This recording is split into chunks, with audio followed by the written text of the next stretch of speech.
هو النهارده إن شاء الله الجزء الخاص بالسكيما ده هيكون فيه زي جزئين. النهارده إن شاء الله يعتبر مش هنطول يعني كالمعتاد ساعة أو أكتر من كده يعني، لأ هو أقل من كده. الجزء التاني هيكون خاص بقى بوضع السكيما والحاجات ده، بس ده هيحتاج بقى ترتيبات، وهيحتاج إن أنا أشوف موقع هينفع يتطبق عليه الحاجات دي كلها.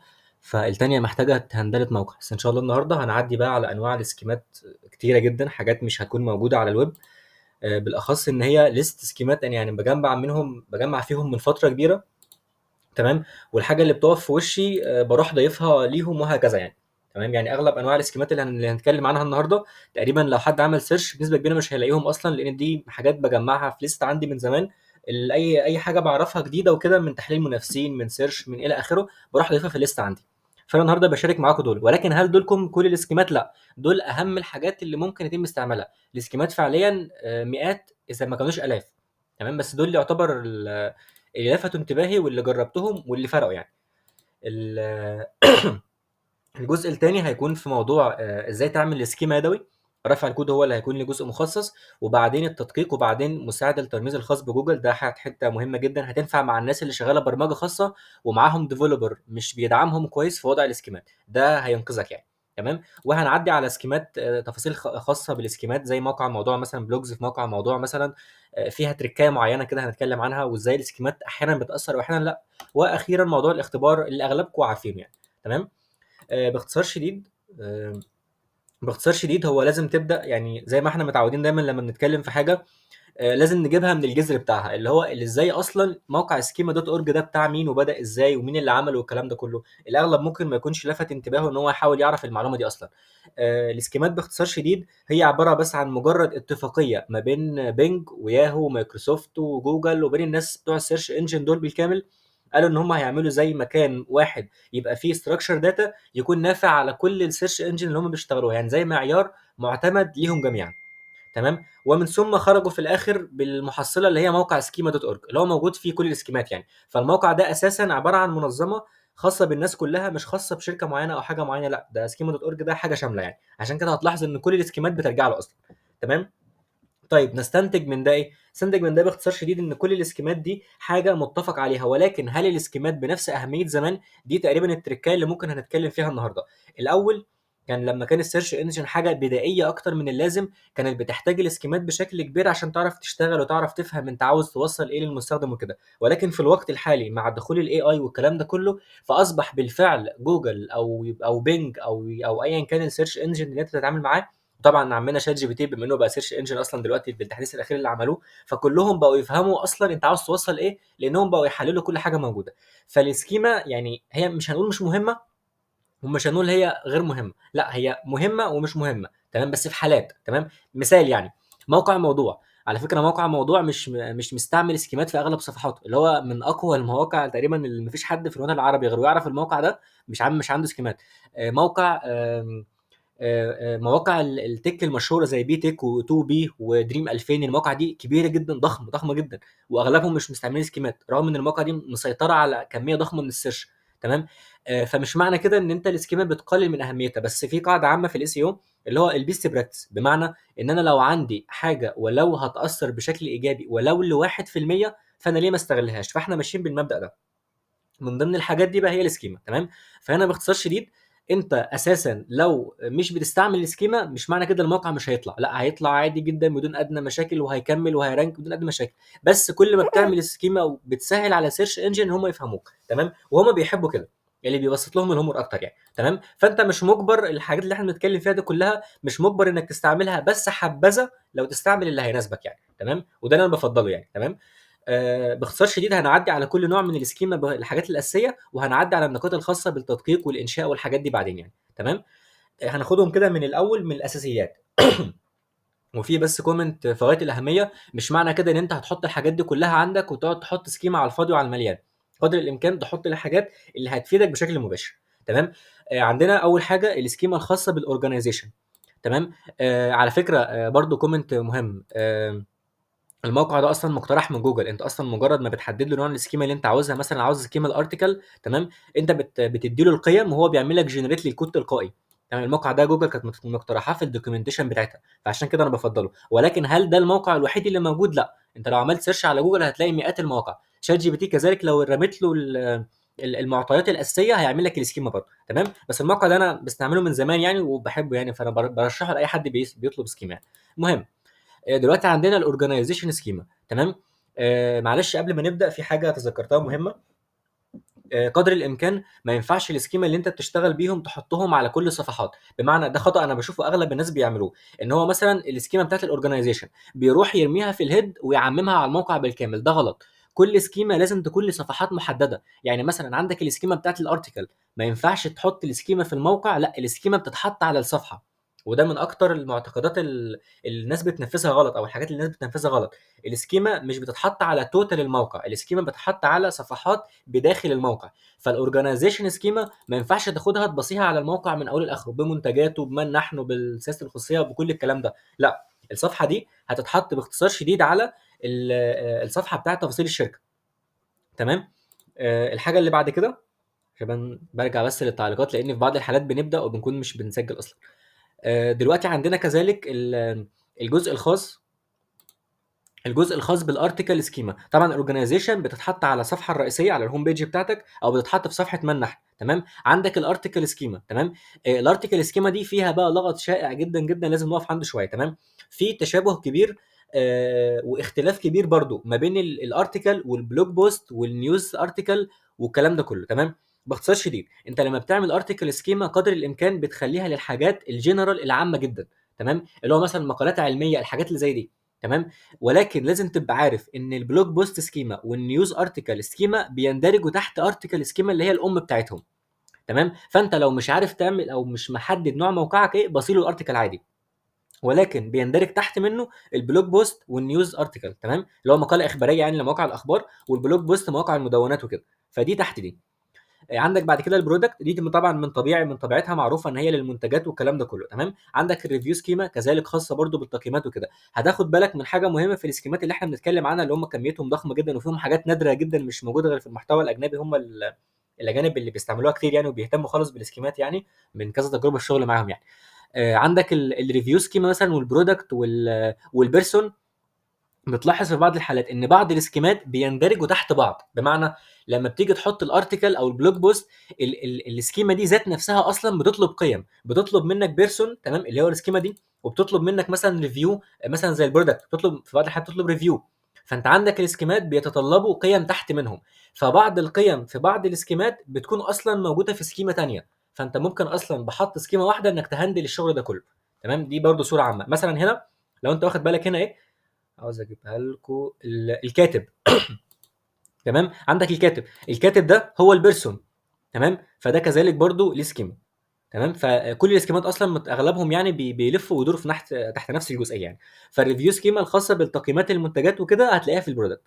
عندك بعد كده الاف اي كيو. دي السكيما اللي كانت منتشره وكانت من اهم السكيمات لحد تقريبا من سنه ونص، لما جوجل نزلت الناس اساءت استخدامها، فجوجل نزلت التحديث اللي خلى ان انت عشان تظهر في السكيما الاف اي كيو ان انت يبقى موقعك حكومي او موقع يعني جوجل هتحط سيناريوهات لمواقع معينه جدا، مواقع رسميه وحكوميه وما الى ذلك يعني. بس المواقع العامه زي بتاعتنا ما بقاش تظهر في الاف اي كيو خالص. تمام. فانت باختصار شديد لو حابب تسيبها من سبيل ان هي حاجه موجوده فسيبها، بس بشكل عام ما بقتش زي زمان. ال- الحاجه التانيه، لو حد برضو مش فاكر هي كانت بتظهر ازاي، دي كانت بتخلي ان انت النتيجه موجوده في السيرش. تمام، وتحت منها بتلاقي موجود الاسئله. بمعنى ان بتلاقي مثلا الموقع بتاعك هنا زي موقع موضوع، وتحت منه اسئله اخرى. الاسئله دي الاول كانت بتندرج تحت دي. فدلوقتي ما بقاش يحصل الموضوع ده، لان في ناس لحد دلوقتي بشوفهم مصرين ان هم لا احنا لازم نستعمل الاف اي كيو والكلام ده كله. لا، فايدتها زمان كانت مهمه جدا عشان الموضوع ده كانت بتزود من سي تي ار وكده. دلوقتي الموضوع شبه اتمنع. فايه الامر يرجع لك يعني. عندك الايفنت سكيما، دي مهمه جدا بالاخص للمواقع السياحيه. فرقت معايا جدا في احد المواقع قبل كده، ممكن تجيب بيها اوردرات محترمه اصلا.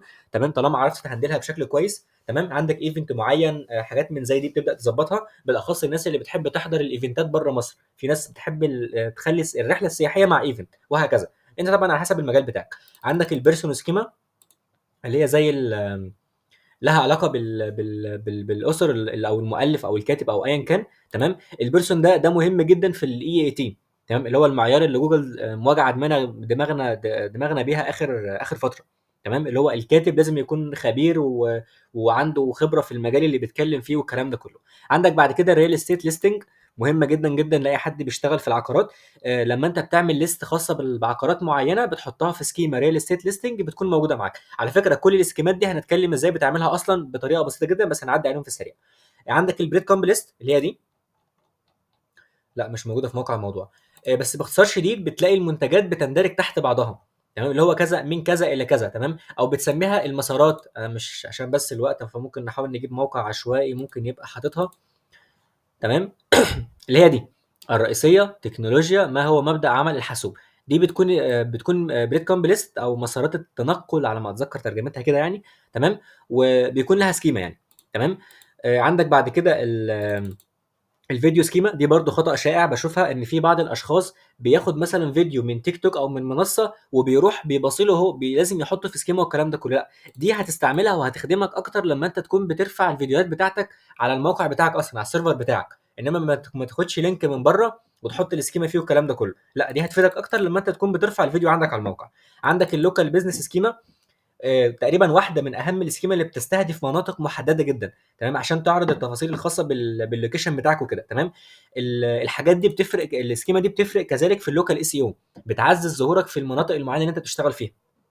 تمام، عندك السيرفيس دي مهمه لصفحات الخدمات لو انت عندك خدمات اساسيه. تمام، دي بقى بشوف فيها خطا شائع برضو لازم نقف عنده نتكلم. يعني احنا مش هنقول السكيما ونسيبك عايم كده، لانك لو بقيت عايم ممكن تستعملها في كل مكان فهتبوظ الدنيا. مثلا صفحه الخدمات، فانت موقع بتعمل مقالات، بس كل مقالاتك بتناقش فيها خدماتك، فانت عشان تحط في كل المقالات السكيما بتاعت السيرفيس دي فانت كده بتبوظ الدنيا. تمام، دي بتكون على صفحات الخدمات الاساسيه، زي مثلا لما تفتح احد المواقع تلاقيه من فوق كده حاطط لك الخدمات. خدمه مثلا لو موقع تسويق، خدمه تسويق، خدمه سيو، خدمه اعلانات، خدمه هويه بصريه، ما اعرفش ايه، ايا كان. لو انت عندك خدمات اساسيه بتحطها، بس ما ينفعش كل بلوج بتعملها تحط فيها الخدمه دي. دي مخصصه لحاجات معينه جدا جدا للخدمات. تمام، بالاخص اصلا ان السكيما دي بتتطلب منك بيانات، زي مثلا على فكره كل سكيما من دول اصلا بتتطلب منك اسعار، تفاصيل خاصه بيها. بعضهم بيتطلب سعر، بعضهم بيتطلب مواعيد، بعضهم بيتطلب وقت مثلا معين. تمام، بعضهم بيتطلب تحط اسعار، تحط اوفر على حسب بقى النوع اللي انت بتستعمله.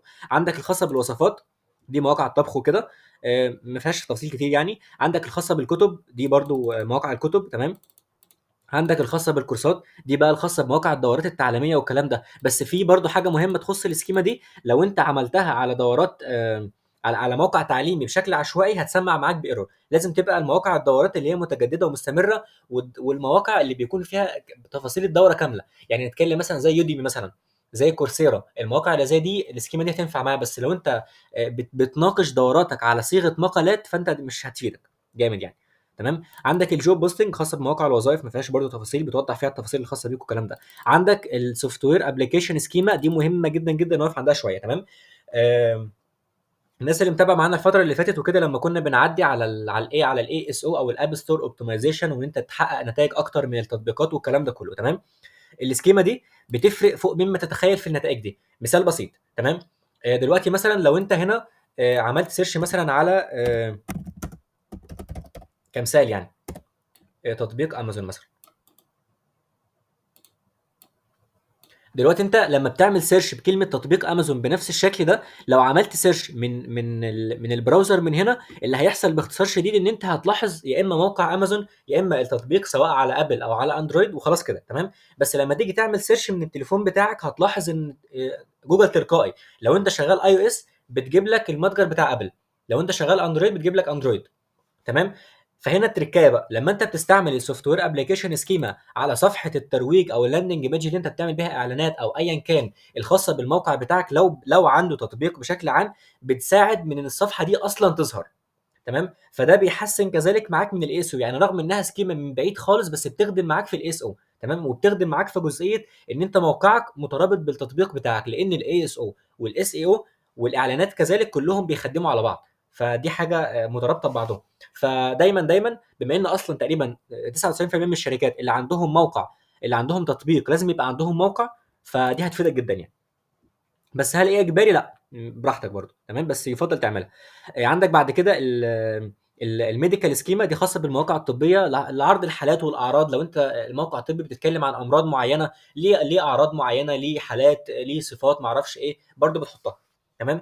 عندك بعد كده الهاو تو سكيما، دي مهمه جدا. مثلا موقع زي مثلا ويكي هاو، المواقع اللي بتشرح الحاجات في خطوات مرتبه، كيفيه عمل كذا كذا. في بعض الشروحات بتكون عباره عن ان انت بتعد الخطوه، واحد كذا، اتنين كذا، تلاته كذا. تمام. فالنوع ده من الشروحات بتحتاج ان انت تحط فيها الهاو تو سكيما لو انت حابب تحطها يعني.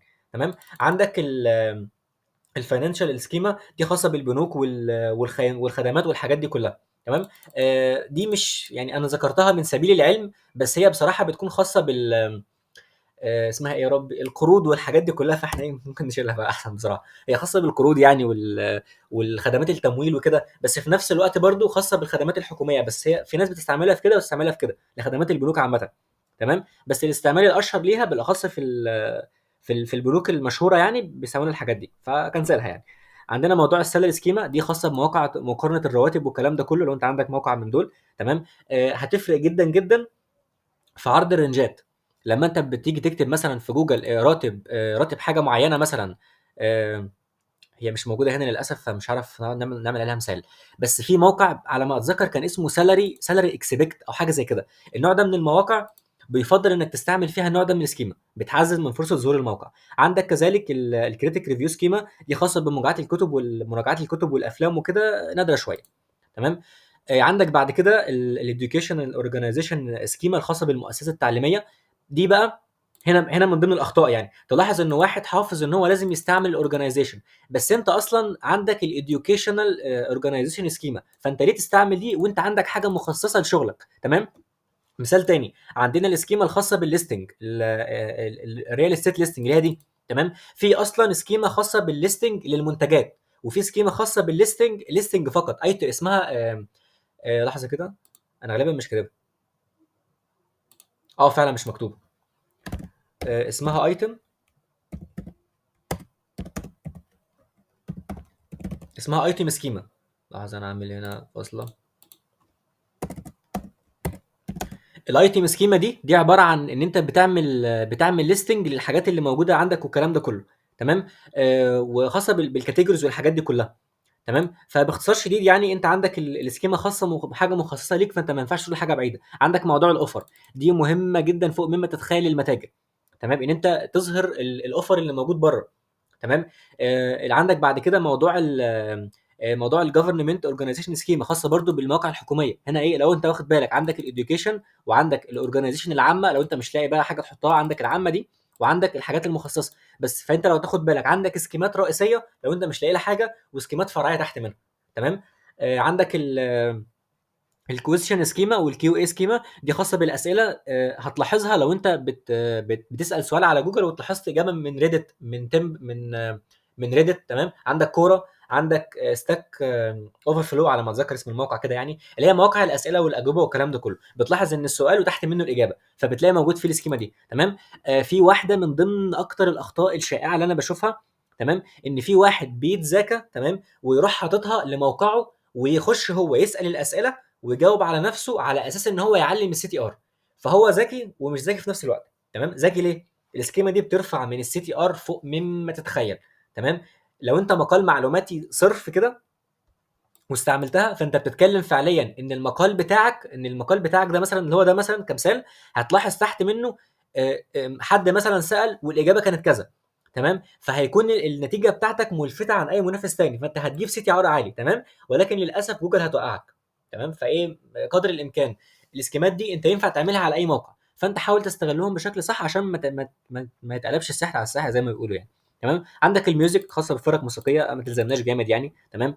عندك البودكاست كذلك برضو، دي مواقع البودكاست بيستعملوها. عندك الميديكال ويب بيج، دي برضو مهمه جدا، خاصه بالصفحات الطبيه. دي كنت بشوفها حتى كذلك في تحليل المحتوى الاجنبي في بعض المجالات كنت شغال فيها. كنت بلاحظ بعض المنافسين بيستعملوها حتى على صفحات البلوجز العاديه الخاصه بالحاجات الطبيه والرعايه والكلام ده كله. فدي برضو كذلك يفضل انك ما تستعملهاش الا في الصفحات الخاصه بالرعايه المحدده جدا. تمام. عندك الجفرمنت خاصه بالوظائف. لو انت واخد بالك عدينا على فوق حاجه وظيفه عامه، دي لا، دي وظيفه حكوميه. تمام. فانت لو حد بيدور على وظيفه وانت وظيفه حكوميه ريليتد بيه، هيكون لك فرصه اكبر انك تظهر. تمام. عندك البليس الخاصه باماكن العباده وكده، المواقع الخاصه بالكنائس والمساجد وديار العباده بشكل عام يعني. تمام. عندك المنيو سكيما، دي واحده من اهم الحاجات اللي هتفرق مع البراندات بوجه الخصوص، لان البراندات هي قاعده عامه يعني. تمام.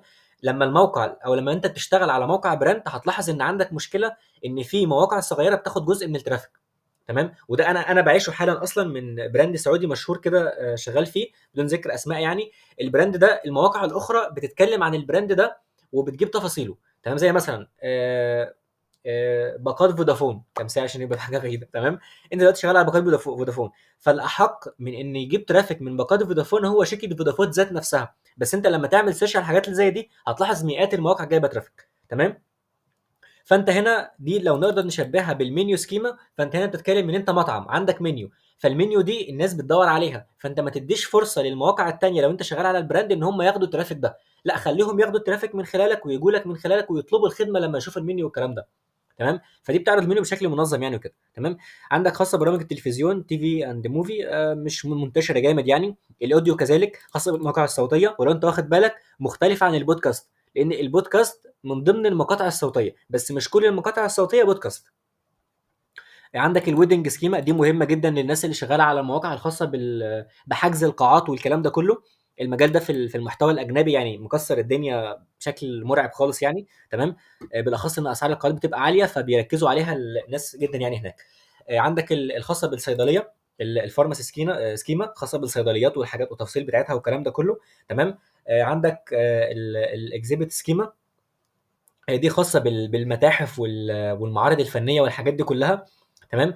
عندك ان السكيما الخاصة بشركات التأمين اسمها انشورنس سكيما. تمام. على حد علمي يعني النطق صح يعني انشورنس سكيما. تمام. عندك ستادي سكيما خاصة بالمواقع التعليمية، لو انت موقع بتتكلم في الخدمات التعليمية بقى بشكل عام. تمام. بس برضو ما تروحش تعممها في كل الموقع ان هو حاجة تعليمية والكلام ده. لا، هي كل حاجة بتكون محددة. تمام. ولما نكمل دول للاخر هتعرف السكيما دي مناسبه ليك ولا لا من القيم. تمام. فبما ان احنا واقفين هنا عشان برضو نكسر الملل من القراءه بس كده، لو انت مثلا عاوز تعمل سكيما ارتكل، فانت عاوز تعرف سكيما ايفنت مثلا كمثال حي بقى دلوقتي هنقف على التعليقات عشان لو حد بعت حاجه نلحق ايه نلقطه بسرعه. دلوقتي انت بتعمل سكيما خاصه بالايفنت. تمام. انت ازاي هتعرف سكيما الايفنت دي هتنفع معاك ولا لا؟ دي على فكره الطريقه دي مش موجوده في مكان تاني لانها افتكاسه من دماغي، فممكن تناسبك او ما تناسبكش. تمام. انا بعرفها ازاي باختصار شديد، انا عندي سكيما اسمها ايفنت. سكيما الايفنت دي خاصه بان انا عندي ايفنت معين في موقعي، هيكون عليه سيرش في فتره معينه، فانا عاوز اتكلم عنه او عاوز احدد تفاصيل عنه. تمام. على فكره سكيما الايفنت بتظهر على الشمال كده في السيرش، لما تلاحظ ان هي في السيرش كده في الجزء ده على الشمال كده بتبقى موجوده. تمام. فدلوقتي انا السكيما محتاجه مني بيانات، محتاجه اسم الايفنت، محتاجه الايمج مثلا، محتاجه الستارت ديت الاند ديت، محتاجه الايفنت ستيتس، محتاجه ال ايه تاني يا ربي، البرفورمانس نيم، برفورمانس نيم. تمام. عندك حاجات تفاصيل جدا مختلفه خاصه بالسكيما دي. تمام. فانت دلوقتي لما تيجي تحط السكيما، لو لقيت ان انت اتزنقت في حاجه من الحاجات اللي موجوده هنا مش عارف تجيبها، زي مثلا البرفورمانس مثلا. تمام. زي مثلا ان انت ما عندكش اند ديت وستارت ديت مثلا، برضو كمثال طبعا دي حاجه بديهيه بس انا بتكلم بشكل عام. فلما بتلاقي ان في مواصفات في السكيما مش متوافقه عندك، فانت هنا كنسل تقريبا، تقدر انك ممكن تكنسل الموضوع ده وانت مش محتاج تعملها، او هي مش مناسبه ليك، او انت موقعك محتاج انك تحط فيه الحاجات دي. تمام. عندك برضو الجزئيه بتاعت الاتندنس مود، دي برضو انت عندك ولا مش عندك؟ تمام. هل اونلاين اوفلاين ولا لا؟ هل الحاله بتاعت الايفنت اونلاين ولا اوفلاين ولا الكلام ده كله ما اعرفش ايه. تمام. فدي الطريقه اللي انا بتبعها، ممكن تناسب اغلبكم يعني على ما اعتقد يعني. تمام.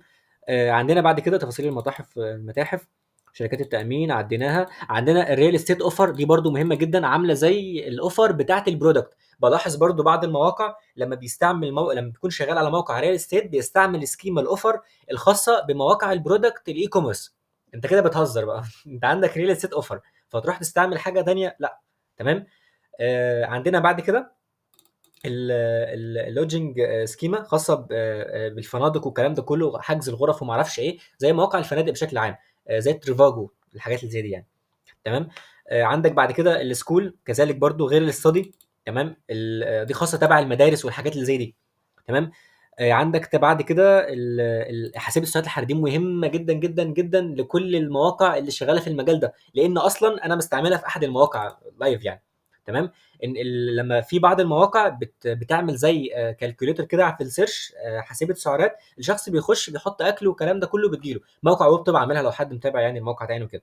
تمام. الكلمه دي فيها كميه ترافيك كنز كنز بجد يعني. تمام. فانت هنا بتحسن من فرصه ظهور الصفحه بتاعتك، لانك عندك اصلا سكيما اصلا مخصصه بالسعرات الحراريه. تمام. بعد كده السكيما الخاصه بالمستشفيات برضو كذلك، برضو لو انت عندك مستشفى والكلام ده كله عندك كده، لو انت واخد بالك هنا بدات تتجزأ. سكيما المدارس، سكيما المستشفيات، سكيما المواقع الزراعيه. تمام. او منتج زراعي. تمام. لو انت عندك منتج زراعي ما ينفعش تحط له سكيما البرودكت العامه، لا انت عندك اصلا سكيما خاصه بالمنتجات الزراعيه والكلام ده، لان المنتجات الزراعيه بيكون فيها معطيات لازم تحطها في السكيما غير المعطيات بتاعت البرودكت العادي. تمام. عندك السكيما الخاصه بالمواقع السياحيه، لو انت عندك احداث سياحيه وما اعرفش ايه التورست سكيما. تمام. عندك كذلك الخاصه بالبراندات المختلفه، السكيما الخاصه بالبراندات دي ليها استخدام مهم جدا جدا. تمام. لو انت مثلا موقع شغال اي كوميرس، بما ان طبعا سله وزد هم الاشهر، وسله وزد وشوبيفاي. دلوقتي انت عندك منتج، المنتج ده موجود في قسم، وانت رابط المنتج ده بقسم ورابطه ببراند. البراند اللي موجود عندك ده تحط له السكيما بتاعت البراند، انت كده بتعزز او بتعرف اكتر من البراند اللي موجود ده. تمام. ده على فكره ده شكل تخيلي لاستعمالها. تمام. عندك بعد كده دي احنا لسه ضايفينها حالا يعني. عندك بعد كده صفحه سياسه الخصوصيه، يعني عندك حتى صفحه سياسه الخصوصيه لها سكيما. طيب هتقول لي انا دماغي فاضيه لدرجه ان انا اروح اعمل لصفحه سياسه الخصوصيه سكيما؟ لا ده مش عندنا في الوطن العربي يعني، لان اصلا محدش بيبص على صفحه البرايفسي اساسا يعني. تمام. محدش عندنا بيركز فيه. تمام. عندك بعد كده معلش في بس حاجه مهمه جدا، لان انا برضو فردتني هنا، عشان برضو محدش يحبط بمين عدد الصفحه دي كذا. الصفحه دي موجود فيها بعض السكيمات المحدده، فانت مش معنى كده ان احنا هنعمل دول بس. دي عشان بس لو جينا عندها ما كنتش سقطتها يعني، بالاخص ان انا مش بكون محضر، فمعلش لو لقيتني بدخل في حاجه وممكن حاجه تانيه. تمام. عندك بعد كده موضوع القواميس اللغويه. تمام. ده برضو خاصه بالديكشنري وما اعرفش ايه، برضو ملهاش انتشار كبير برضو الكلام ده كله. عندك السكيما الخاصه بالانظمه الغذائيه الصحيه والكلام ده، الدايت، الكيتو دايت وما اعرفش ايه. لو انت عامل نظام غذائي مثلا لموقع صحي، او موقع شغال لموقع دكتور مثلا، دكتور علاج طبيعي، دكتور لا مش علاج طبيعي، تغذيه، حاجات زي كده. تمام. عندك السكيما الخاصه بمواقع الطقس الويزر. تمام. كذلك برضو عندك السكيما الخاصه بالبروموشن، الكوبونات والحاجات اللي زي دي، هتفرق جدا في فتره البلاك فرايداي، فرصه جدا جدا لاستعمالها يعني في الفترات دي. تمام. عندك الخاصه بمواقع الصحه والتجميل، اللي هو اللي بيسموها بيوتي سنتر على ما اتذكر يعني، بتتسمى كده. تمام. المواقع دي برضو بيكون لها سكيما خاصه بيها. تمام. بيوتي اند ويلنس اوفر سكيما. تمام. عندك الريفيو سكيما. تمام. في برضو حاجه مهمه، الريفيو سكيما دي غير اللي فاتت اللي احنا كنا بنتكلم فيها. لو انت عندك صفحه ريفيوهات، اديكم مثال بسيط بس، في بعض الاشخاص بيسيرش في جوجل على تجاربكم مع شركه كذا، تجربتك مع شركه كذا، آه، ريفيوهات عن شركه كذا. لو انت عندك صفحه ريفيوهات وحاطط فيها ريفيوهات المستخدمين، بتحط لها السكيما دي، بتعزز من فرصه ظهورك فيها يعني بشكل عام. تمام. عندك الايمج اوبجكت، من اهم السكيمات تقريبا اللي ممكن تكون موجوده في كل المواقع تقريبا يعني. لان كل المواقع بيكون فيها سكيما، فمن المنطقي انك تحط فيها الايمج اوبجكت. تمام. عشان تعرف الصوره. الايمج اوبجكت دي بتحتوي على بيانات الصوره، اللينك بتاعها، كم بيانات تعريفيه كده بشكل عام عن الصوره، عشان تحسن من ظهورها بشكل عام يعني. تمام. عندك الخاصه بمواقع الشحن الدوليه، دي برضو مهمه جدا جدا، مستعملها قبل كده في موقع الشحن الدولي، اللي هو الشحن في المحيطات والكلام ده كله. تمام. دي برضو بتفرق جدا في التفاصيل بتاعتهم. تمام. عندك كذلك مواقع التقنيه، اللي هي الكومباريزون، كومباريزون سكيما خاصه برضو زي مثلا ايه يا ربي، عندك موقع وانت عندك مثلا منتجين، زي مثلا بيتك مثلا، عندك المنتج ده، وفي بعض المواقع بتلاقي خيار يمين او شمال انك تقارن ما بين المنتج ده ومنتج تاني. فدي برضو لما بتحطها بتساعدك على المقارنات، لانك اصلا لما تيجي تعمل سيرش على كيورد بلانر، هتلاحظ ان السيرش على المقارنات حاجه ضخمه فوق مما تتخيل. تمام. فانت برضو سكيما بتعزز من فرصه ظهورك في المقارنات، بالاخص لو موقعك بيقدم قيمه بالفعل في المقارنات. عندك صفحات الاقسام، دي مهمه جدا جدا. تمام. احنا ممكن نلونها بلون اخضر كمان بسبب اهميتها. تمام. ان دلوقتي بيكون عندك اقسام. تمام. الاقسام بتاعتك دي اليوزر لما بيسكرول فيها او لما بيدور على معلومات فيها، بتكون عباره عن اسم المنتج وصوره. تمام، الا لو انت معرف الموقع والكلام ده. السكيما ده باختصار شديد برودكت سامري، من اسمها اصلا ان هي عباره عن ملخص المنتج، بتعرض زي تلخيصات سريعه للمنتج، الريفيوهات، الاسم، نبذه نبذه سريعه كده، باي مثلا صغيره ما اعرفش ايه.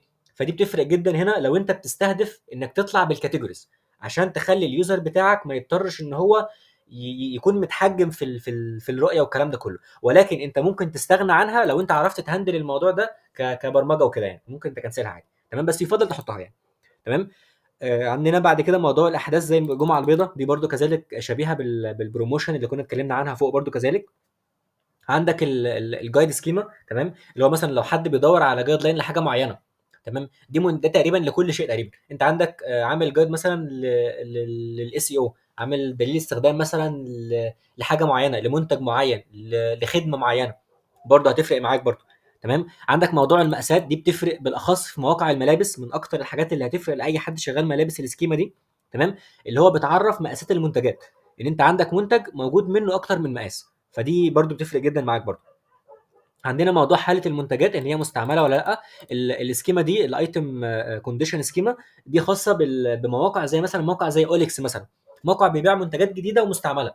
فموقع زي ده يفضل ان هو يستعمل النوع ده من السكيما عشان تعرف دي مستعمله ولا مش مستعمله ولا مش مستعمله. طيب ليه هي مهمه؟ تمام، السكيما دي بما ان جدا الاخر يعني، كل سكيما من دول اصلا انت مجرد ما بتسيرش عنها بيطلع لك سكيما دوت اورج في اول موقع اصلا. تمام. بص كده، سكيما دوت اورج زي ما قلنا، سكيما دوت اورج ده عباره عن موقع. على فكره السكيما اللي كنا لسه بنتكلم عليها من شويه هو في الموقع ده ستاك اوفر فلو.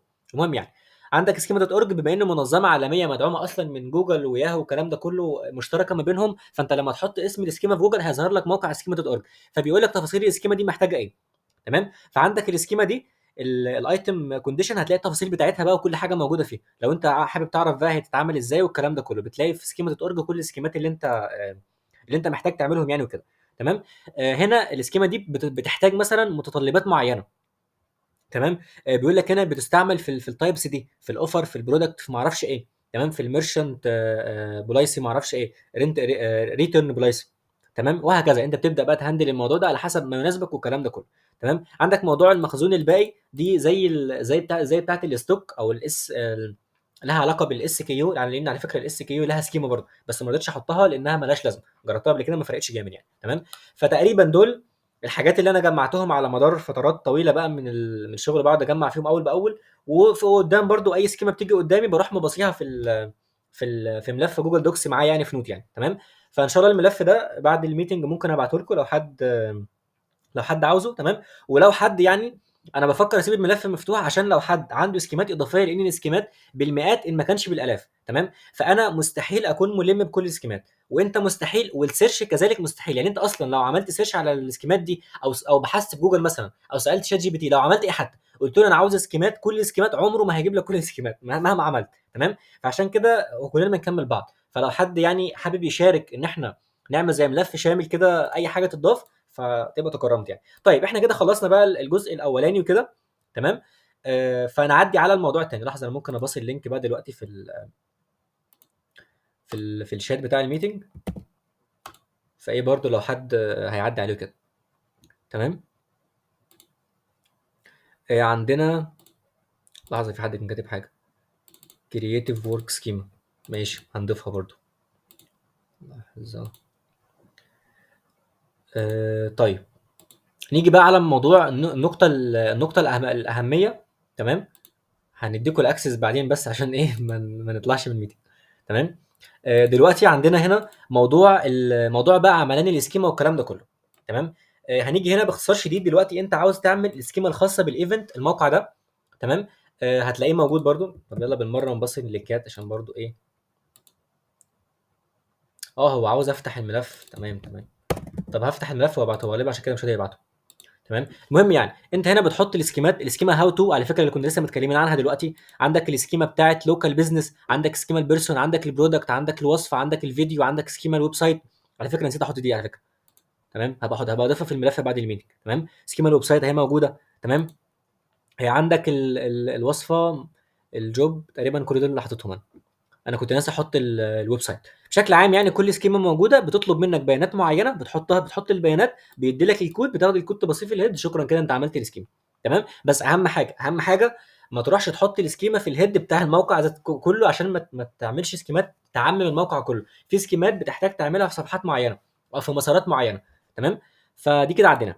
تمام. هنيجي بقى على جزء فيه غايه الاهميه الخاص بمساعد الترميز. ده بقى مش هتحتاجه لو انت شغال ووردبريس. تمام. ولو انت شغال برمجه خاصه بس مش عندك ديفلوبر يدعمك او يخدمك في حاجه، انت مزنوق. تمام. وحد مش عندك خلق انك تعمل الكلام ده كله. تمام. ولا تدور على سكيمات والكلام ده كله، عاوز حاجه سيمبل بسيطه جدا جدا تعمل بيها السكيما بتاعتك باختصار شديد. تمام. ده اللينك بتاع موقع موضوع. تمام. باختصار شديد انت هنا عندك ايه؟ عندك هنا انواع سكيمات موجوده. تمام. مثلا يعني انا عاوز اخلي موقع موضوع، على فكره موقع موضوع احنا هنتكلم على في جزئيه نسيت اقولها. تمام. ازاي تعرف اصلا السكيمات اللي موجوده في اي موقع. تمام. عندك 3 اكستنشنز اساسيين. تمام. عندك السكيما بتاعت موز، الاكستنشن بتاعت موز في التحديث الاخير على الخانه بتاعت ماركب هيعرض لك السكيمات المستعمله. بس على فكره موقع موضوع رغم ان هو موقع ضخم جدا لحد دلوقتي مش مستعمل اي سكيمات في الموقع تماما. تمام. بس ده شيء لا يعيب يعني، لان زي ما قلنا السكيمات دلوقتي ما بقتش زي زمان.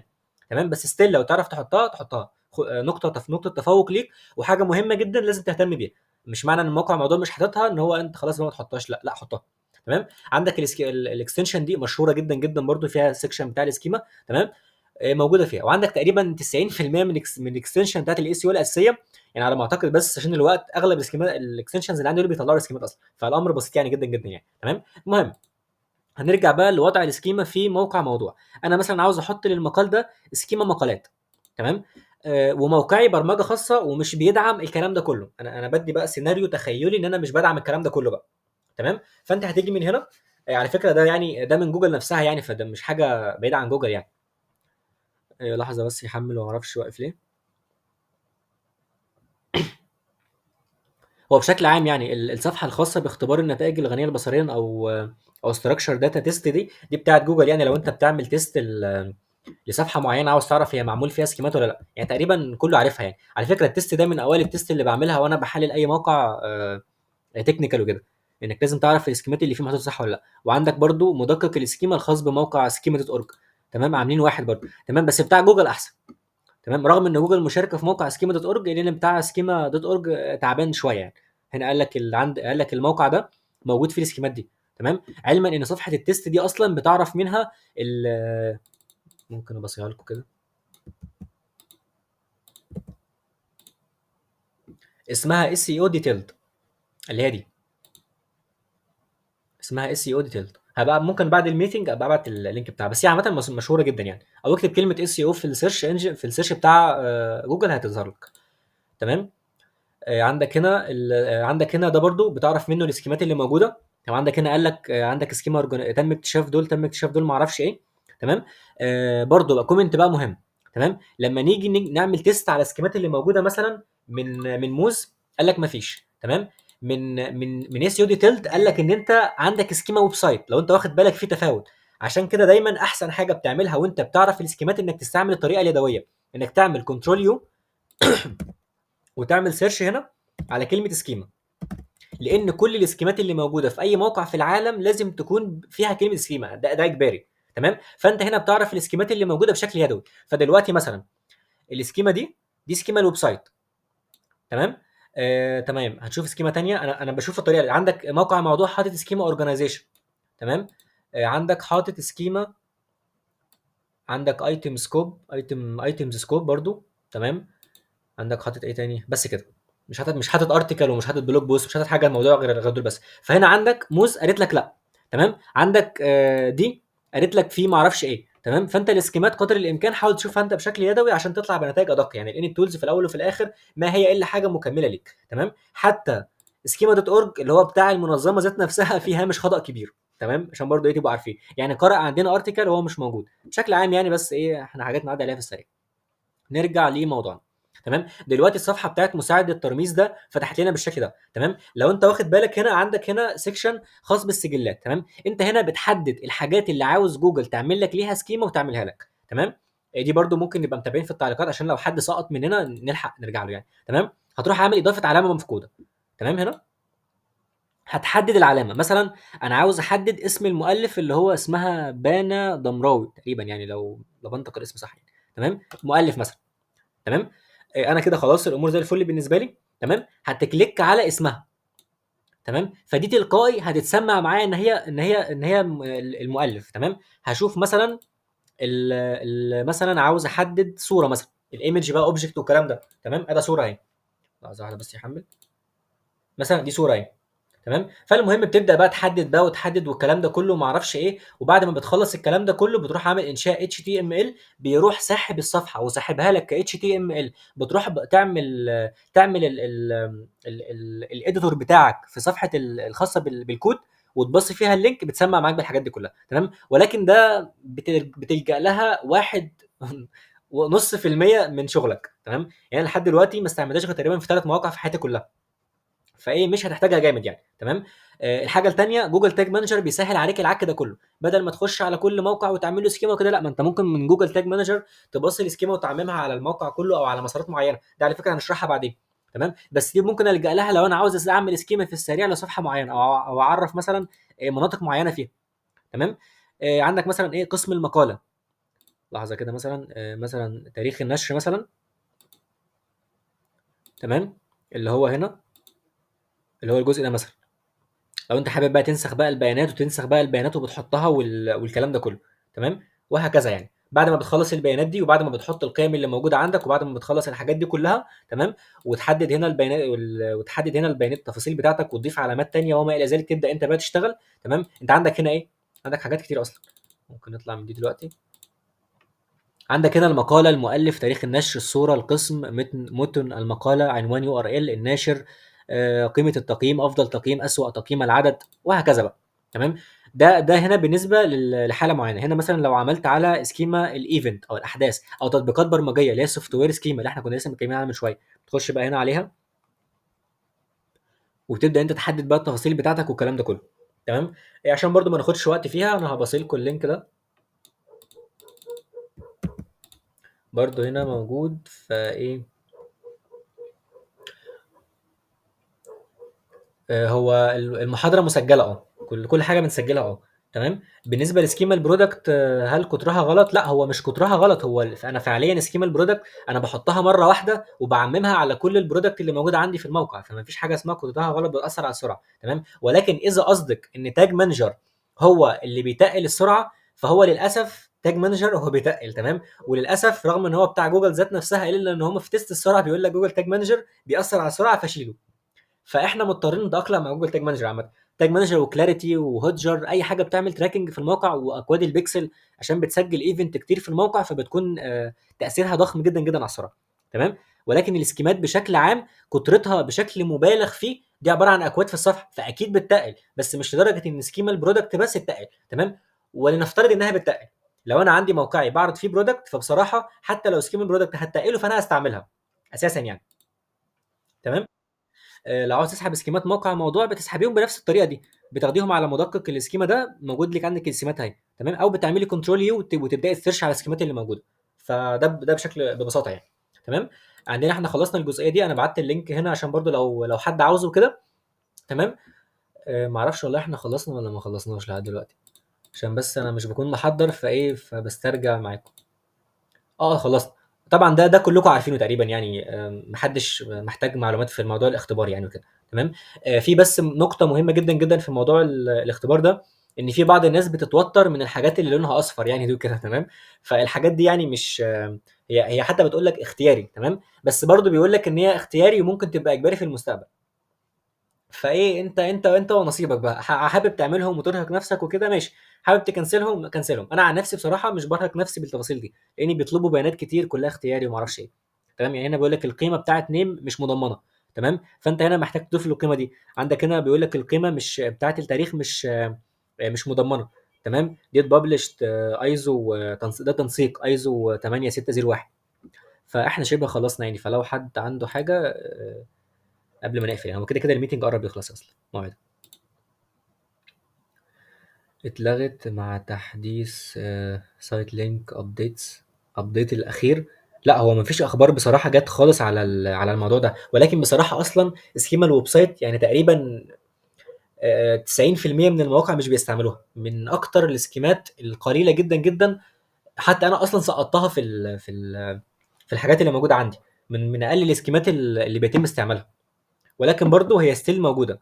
أو يمكن بقى لو تم إلغائها وأنا ما عنديش خبر، فممكن بقى يبقى حاجة فاتتني بقى، بس أنا على حد علمي ما شُفتش أخبار خالص نهائي إن الإسكيما دي اتلغت على فكرة، وعلى حد علمي أصلًا في بعض الإسكيمات اللي موجودين معايا هنا موجودين معايا من سنين، من زمان خالص جدًا، جدًا وأنا باجمّع فيهم، فلحد دلوقتي موجودين، فهُم ما فيش حاجة ما فيش ولا واحدة فيهم اتلغت، فما أعتقدش يعني.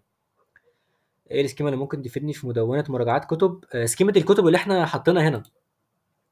كانت فين يا ربي؟ اللي هي البوك سكيما خاصه بالكتب، تمام، والسكيما بتاعت البوك ريفيو، يعني انت سكيمه ان المستخدمين اللي بيعملوا لك ريفيو، وسكيمه البوك ان انت بتعرف جوجل ان ده كتاب فتعالى شوف، عشان لما مستخدم يسيرش على كتاب فخد ده كتاب، تمام، وسكيما المراجعات بتاعت الكتب حسب بقى موقعك يعني والكلام ده كله. مواقع الاي كوميرس للمنتجات لا بقى انت ما فيش حاجه اسمها افضل سكيما لانواع لمواقع معينه، تمام، باختصار شديد ايه، زي ما انا بتكلم دايما ان انا مش بديك الحل، انا بعرفك اصل او جذر المشكله عشان انت تعرف تاخد القرار بعد كده، تمام. فدلوقتي احنا قلنا كل سكيما وحالات استخدامها، فباختصار شديد اللي هيحصل ان انت موقعك عباره عن منتجات، هتيجي تاخد بقى السكيمات اللي انت فهمتها، انا حاطط قدر الامكان الحاجات الاساسيه وكل الحاجات اللي انا استعملتها واللي مرت عليا، تمام، بس اكيد في حاجات فايتاني، تمام، فعشان كده قلت لو حد حابب يضيف على الملف نبقى شاكرين وكلنا نستفيد منه يعني، تمام. فدلوقتي انا موقع منتجات، تلقائي هيكون عندي السكيما البرودكت، تلقائي هيكون عندي سكيما الارتكل عشان يبقى عندي بلوج في الموقع، تلقائي هيكون عندي السكيما بتاعه الليستنج، لان انا عاوز ارانك مثلا بقسم معين، تلقائي هيكون عندي السكيما بتاعه البراند، انا عندي براندات معينه عاوز اعرفها، تمام، تلقائي عندي السكيما بتاعه الريفيو، الكاتب يفضل تحطها، تمام، فانت بتبدا تقيم، عندك سكيما الاورجنايزيشن دي اساسيه لكل المواقع، تمام، بس انت لو موقعك عباره عن مثلا بيقدم منتجات بس منتجات في نطاق معين ليه سكيما غير اورجانيزيشن بتعملها، فانت لازم تفهم اصلا كل السكيمات ازاي عشان تعرف تعمله. سؤال ايه احسن سكيمات لاحسن معين لموقع معين، ده سؤال مش صح، والاجابه عليه مش هتكون دقيقه، ولو انا جاوبتك هكون بظلمك بصراحه، لان مفيش اجابه على السؤال ده، لازم انت بتحدد بنفسك يعني. الكتب والمراجعات، هو بصراحة أنا اشتغلت فيه قبل كده كان، بس كنت شغاله ادسنس وما كملتش فيه بسبب الادسنس كانت بترفضه، فبصراحة يعني ماليش خبرة فيه بصراحة خالص يعني، تمام. فبس من تجربتي ومن الفترة اللي أنا مريت فيها، فهو المنافسة فيه صعبة بسبب موقع، كان موقع بتقابلني موقع زي موقع اسمه مكتبة نور على ما أتذكر، يعني كان منافس كبير جدا ليا، وموقع تقريبا فولا بوك على ما أتذكر، كان في أكتر من منافس بارزين جدا كده قدامي، ولكن انا ما استمرتش في المجال ده كتير بسبب ان ادسنس رفضته، فايه لقيت الموقع مش جايب همه، فممكن حد شغال في المجال يفيدك اكتر، تمام. ولكن الموقع بيعتمد على حسب طريقه الربح، لو طريقه الربح ادسنس فانا مش برشح ده، لان الموقع كان بيترفض مني، او يمكن انا نفسه كان بيترفض مني بس يعني، فده احتمال يعني. موقعنا الدراسه في مصر السكيما الخاصه بالاستادي، تمام، ولو موقعك مدرسه سكيما الخاصه بالسكول، على حسب بقى السكيمات اللي موجوده، كده كده هبقى لكم الملف يعني ان شاء الله يعني. احنا لسه متصدرين لحد دلوقتي. طب والله كويس، اصل الكلام ده في 2018 تقريبا، انا متذكر التجربه بتاعتي في المجال ده، فده يثبت اصلا ان هم عتاوله فعلا في المجال، وبصراحه يعني بصراحه يعني مش حقدا عليهم، الناس دي تستحق، الناس دي عامله شغل بصراحه عظم بجد يعني، ان شاء الله عليهم يعني. السيشن مسجله، هو كده كده قربت تخلص اصلا يعني، فايه لو في حد ما عندوش سؤال، حد عنده سؤال يلحق يقوله عشان قبل ما نقفل ونقابلكم في موضوع تاني يعني بعد كده باذن الله.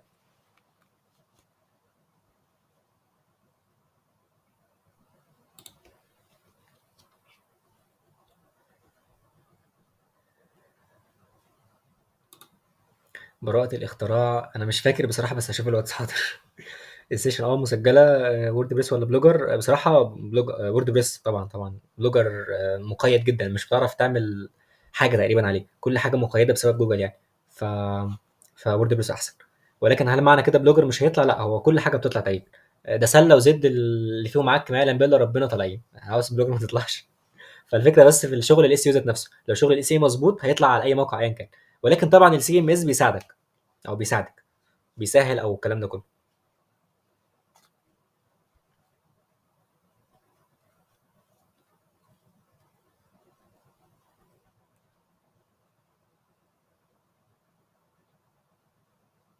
الشكر لله. وإحنا تقريبًا حتى الآن شِبه انتهينا، وإياكم يا رب. فنشوفكم بقى في موضوع تاني بقى إن شاء الله مختلف كالعادة، والسلام عليكم.